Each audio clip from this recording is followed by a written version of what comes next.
Hey guys, alright, so this video is going to be about the difference or understanding some basic terms that we use. And the two terms I'm going to go over are what you hear as referred to as traffic and what you hear as referred to as space.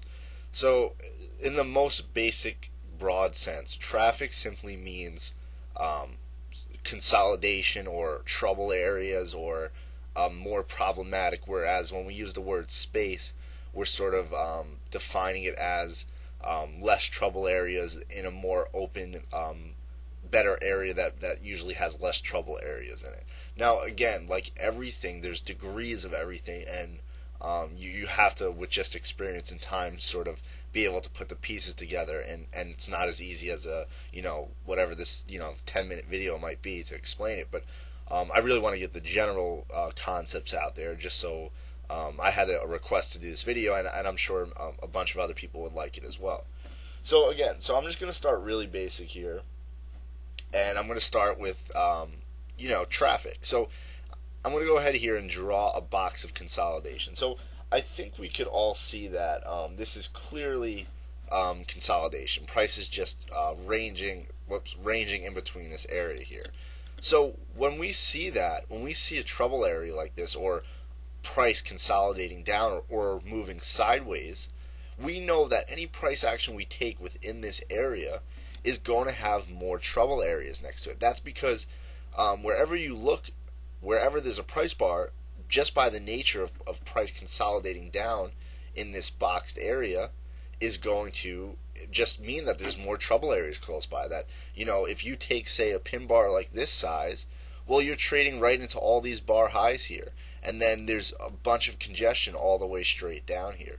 So when you hear the term of somebody saying, or if you hear me saying, this is not a bad price action bar, but it's in a lot of traffic here, I'm going to pass on it. That's one way I define it, is just based on this consolidation here. Then if we go to the other topic I want to speak about is space. So when I say space, I really mean what I'm looking to is I look to the left of price, and I try to determine how much space is there.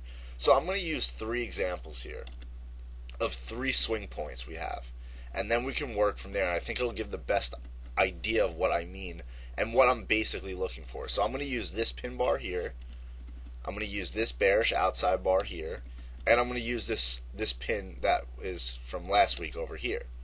So when we look at each of these bars here, I'm looking at, my eyes first obviously going to be drawn to what the bar is, but then what happens next for me, and where my eye goes, is what's to the left of price. And if we look at this first bar here, we can see this wide open area here. Just a huge wide open area. You could draw lines all over the place here. What this means, it doesn't mean that price has no trouble areas. What it means is that there was less supply and demand areas of consolidation, which is generally a battle between supply and demand, than if you have less space. So this amount of space, just in my mind, is saying to me, well, okay, there's going to be a better chance for trades to move, rather than having trades with a lot of congestion like we have down here. So then if we go to this second bar here, this second one over here, this bearish outside bar, now we look at the space in between this area. So again, nowhere near the space we have here. There's still a good amount of room here, but what this means is this area in here, this little cup it forms in here, well, that amount of space between price over here and price where we are now is less. So that just generally means in my head that this area into here is more likely that price can make it through it.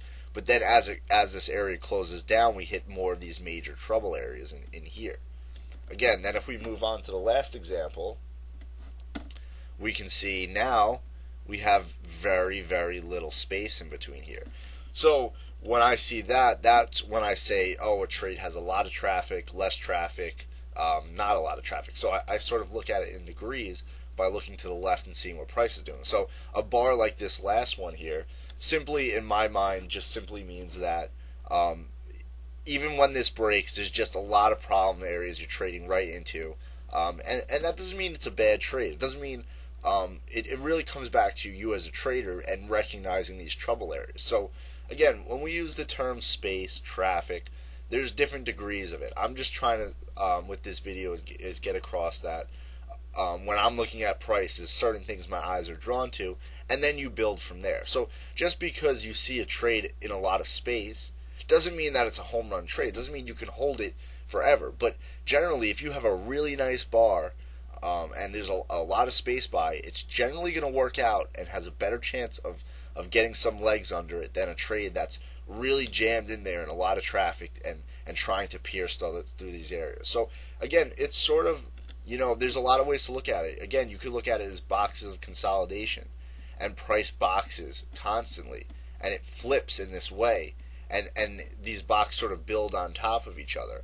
And again, you can look at it like that also, and when you're in one of these boxes, you're in more traffic, you're in more consolidation, you're in a more sideways market. When you break out of these boxes, price is more in space and has, more places to go, so to speak. And then as you reapproach those boxes, you're reapproaching these trouble areas, or the traffic areas in sideways market. So I hope this video sort of clears up the terminology, so to speak, and sort of gives you an idea of what my eye is drawn to.